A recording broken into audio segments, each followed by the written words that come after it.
আসসালামু আলাইকুম।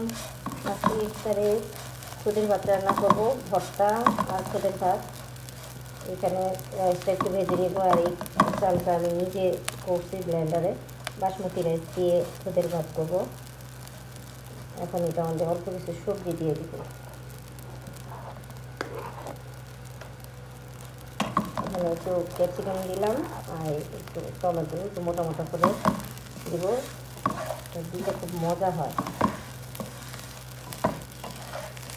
নেড়ে চেড়ে তারপর পানি দিয়ে দিব। ভাজা হয়ে গিয়েছে, এখন একটু পানি দিয়ে দেবো, যতটুকু লাগে পানি দিয়ে দেবো। এখন ঢাকনা দিয়ে দিব। রাইসটা হয়ে গেলে তারপর আপনাদেরকে দেখাবো কেমন হয়েছে। ঢেকে দিব, হয়ে গেলে নামিয়ে নেব। কাঁচামরিচ দিব, আর এদিকে খুদের ভাতের সাথে দেশ থেকে আসা শুটকির বড়া। রাইসটা প্রায় হয়ে গেছে আমার। টমেটো দিয়ে আর ক্যাপসিকাম দিয়ে করলে অনেক মজা হয়। এখানে ডাল বসালাম, এই যে আলু সিদ্ধ, আলু ভর্তা হবে। কাঁচামরিচ দিয়ে দেবো। এটা হয়ে গেছে প্রায়, চুলাটা এখন বন্ধ করে দেবো। বন্ধ করে ঢাকনা দিয়ে রেখে দেবো। টমেটোগুলো এখন ডালে দিয়ে দেবো, ডালগুলো মোটামুটি হয়ে গেছে। ধনে পাতা আর কাঁচামরিচ দিয়ে নামিয়ে নেব।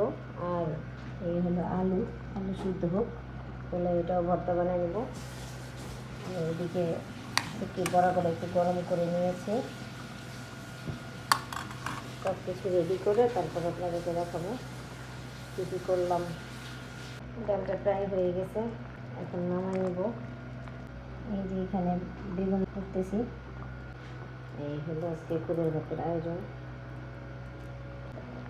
কাঁচামরিচ দিয়ে দিলাম, সোজা ধনে পাতা কেটে একদম বক্স করে রেখেছিলাম। আমার ডাল পোড়া রেডি। খুদের ভাত, ডিম, ডিম ভাজা, আলু ভর্তা, বেগুনি ভর্তা, শুটকির বড়া আর ডাল, আর এখানে মিল্কশেক আর খেজুর। এগুলো আমাদের আজকের ইফতার। আলহামদুলিল্লাহ।